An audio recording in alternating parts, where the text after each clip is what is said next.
Mr. Speaker, I rise today to discuss this administration's massive cover-up of the Epstein files in order to conceal President Trump's involvement.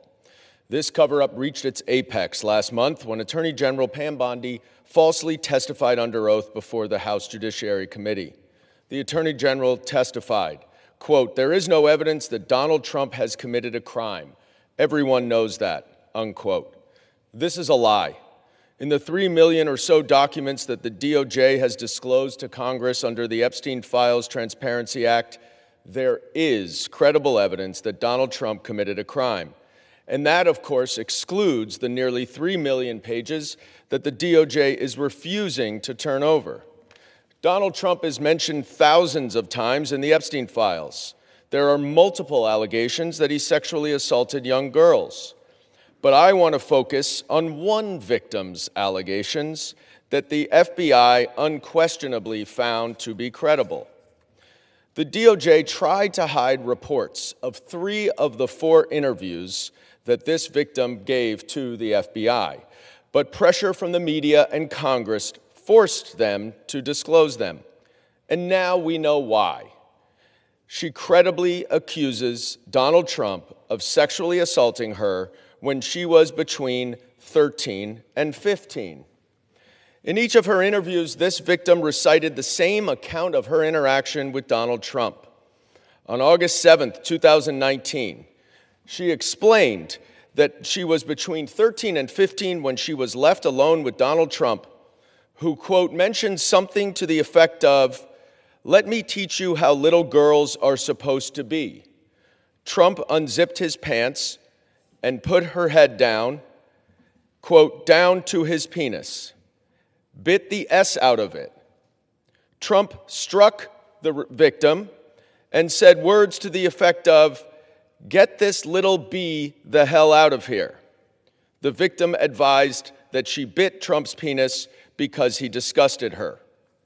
She provided some additional details in the next interview 2 weeks later, and then a month later, she met again with the FBI and asked, quote, what the point would be of providing the information at this point in her life when there was a strong possibility nothing could be done about it. She didn't speak to the FBI again. But the FBI certainly found her story credible.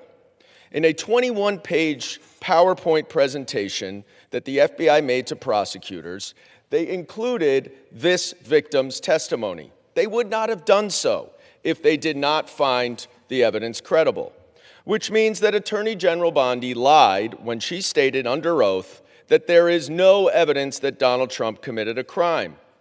But we're just scratching the surface, because the Epstein files also reveal that Donald Trump has made false statements over the past quarter century about Jeffrey Epstein.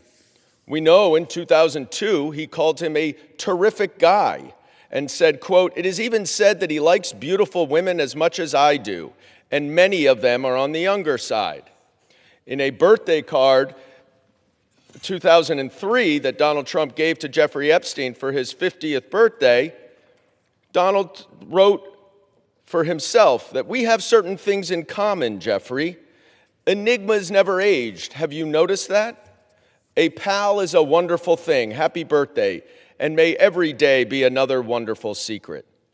But in that same year, Palm Beach County opened an investigation into Epstein that eventually was turned over to the FBI.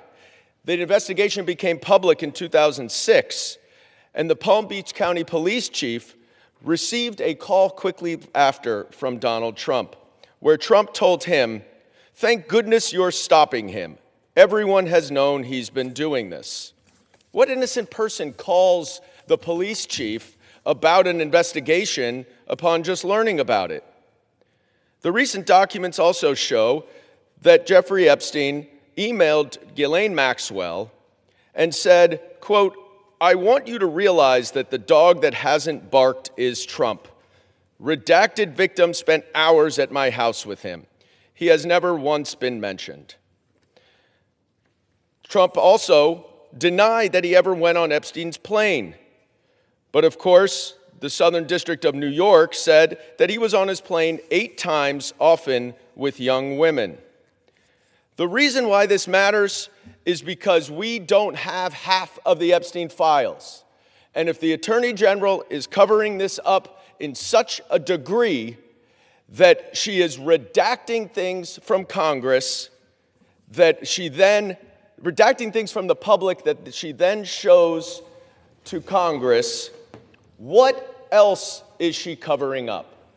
And I would just show that this document here was redacted to the public, it was unredacted to Congress, and it completely disputes everything that Donald Trump has said about Jeffrey Epstein, about what he knew about the allegations, about his disgusting behavior, about whether he'd ever been to Epstein's house, saying, I may have been there with my wife. Asked if any young girls were there. No. He may have had children of guests, but that's it. Well, we know that's not the case. Now, why is this important?